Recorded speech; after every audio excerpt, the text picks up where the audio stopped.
नमस्कार आप सभी को। आप लोगों ने शायद देखा ही होगा कि प्रखर गुप्ता एक्सपीरियंस पॉडकास्ट पे फॉर्मर पॉलिटिकल स्ट्रैटेजिस्ट और अब बिहार में जनसुराज पार्टी के फेस प्रशांत किशोर ने अपने इनसाइट शेयर किए। अपने लंबे पॉलिटिकल एक्सपीरियंस और अब एक्चुअल ग्राउंड लेवल पॉलिटिक्स के बेसिस पे पीके से बातचीत हुई।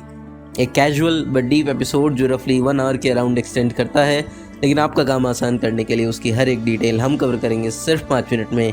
तो चलिए देखते हैं। प्रशांत किशोर का पर्सनल बैकग्राउंड यूनाइटेड नेशंस का है। यूएन के ही हेल्थ मिशन में काम किया, लेकिन इंडिया वापस आकर उन्होंने नरेंद्र मोदी के 2012 गुजरात और 2014 के इंडिया कैंपेन में की रोल प्ले किया। बीजेपी के सोशल मीडिया पे डायनेमिक ग्रोथ पाने से लेकर चाय पे चर्चा जैसे कैंपेन्स को प्लान किया। उन्होंने कहा 2014 से भी ज़्यादा इम्पोर्टेंट गुजरात 2012 था, क्योंकि थर्ड टाइम सीएम बनने का सीधा मतलब था कि मोदी अब पीएम फेस बनेंगे। उसके बाद से बिहार में नीतीश कुमार, आंध्र में जगन मोहन रेड्डी, तमिलनाडु में एमके स्टालिन से लेकर दिल्ली में अरविंद केजरीवाल और बंगाल में ममता बनर्जी तक को एडवाइस कर चुके हैं। लेकिन उन्हीं के शब्दों में वो सिर्फ पॉलिटिक्स एंड पॉलिसी को लेकर एडवाइस करते रहे हैं, लेकिन उस एडवाइस की अकाउंटेबिलिटी उनके पास नहीं रही थी। इसी वजह से जनसुराज का रास्ता चुना, एक ऐसा ग्रास रूट मूवमेंट जो बिहार में डेमोक्रेसी और गुड गवर्नेंस की भावना को जमीन से दोबारा खड़ा करने की कोशिश कर रहा है। प्रखर ने पूछा कि क्या इस लंबी पदयात्रा और जनसुराज मूवमेंट एंड पार्टी से पीके का गोल भी एमएलए एमपी बनना और सीएम बनना या ऑफिस होल्ड करना, पावरफुल होना है। उन्होंने कहा कि जितनी पावर, सोशल वर्थ और कनेक्शंस, फैसिलिटीज़ किसी भी एमपी मिनिस्टर को मिलते हैं, उससे बहुत ज़्यादा वो अपने करियर में हासिल कर चुके हैं। बिहार में तो उन्होंने ही नीतीश कुमार के साथ मिलकर सारे कैबिनेट पोस्ट डिसाइड किए थे, और उनके लिए मिनिस्टर की पदवी मिलना ना डिफ़िकल्ट है ना डिज़ायरेबल।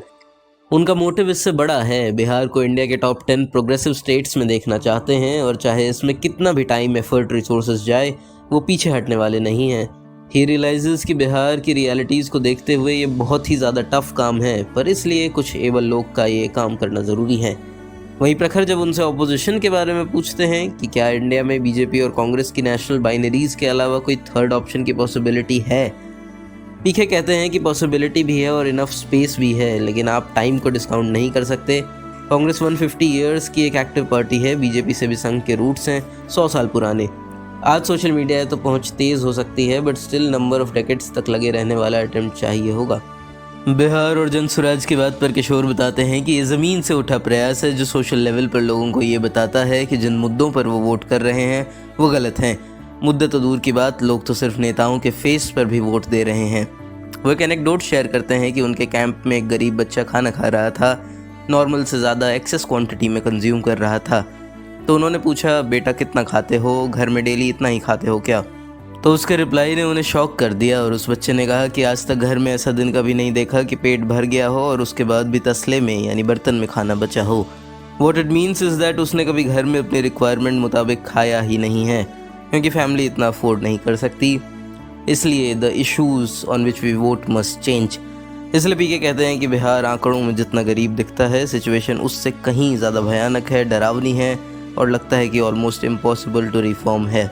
टुवर्ड्स द एंड जब प्रखर ने पॉलिटिक्स में आने के, पावर के करीब होने के कॉस्ट के बारे में पूछा, तो जवाब मिला कि पॉलिटिशियंस को कोई और कॉस्ट पे करनी पड़े या ना पड़े, कुछ भी और कॉम्प्रोमाइज़ करना पड़े या ना पड़े, बट पॉलिटिक्स और पब्लिक लाइफ में आने के बाद आपकी पर्सनल लाइफ और वर्क लाइफ बैलेंस जैसी कोई चीज़ नहीं बचती। हर मोमेंट पर सबकी आप पे नज़र होती है, प्राइवेसी कॉम्प्रोमाइज़ हो जाती है, और फैमिली को भी टाइम दे पाना मुश्किल ही हो जाता है। तो जिन्हें इस रास्ते पे आगे बढ़ना है, इतना सैक्रिफाइस तो अज्यूम करके चलें। तो ये था इस ऑल न्यू पॉडकास्ट पर एक क्विक टेक। बिहार कुछ ही महीनों में इलेक्शंस देखने वाला है, जिसमें बीजेपी और Nitish led NDA versus Lalu Yadav के बेटे तेजस्वी यादव और कांग्रेस लेड इंडिया अलायंस अभी तक मेन प्लेयर्स रहे हैं। प्रशांत किशोर की जनसुराज एक तीसरा विकल्प बनने के प्रयास में लगी हुई है। आपका ओपिनियन हमारे लिए सबसे ज़्यादा इंपॉर्टेंट है, इसलिए डिस्कस्ड इश्यूज़ पे कमेंट्स में अपने व्यूज़ ज़रूर बताएं। और अगर ये वीडियो पसंद आया एंड आप ऐसे ही कम टाइम में इन्फॉर्मेशनल वीडियो समरीज देखना पसंद करें, तो प्लीज़ चैनल को सब्सक्राइब करें, वीडियो ज़रूर शेयर करें। लास्ट तक जुड़े रहने के लिए आपका बहुत बहुत शुक्रिया।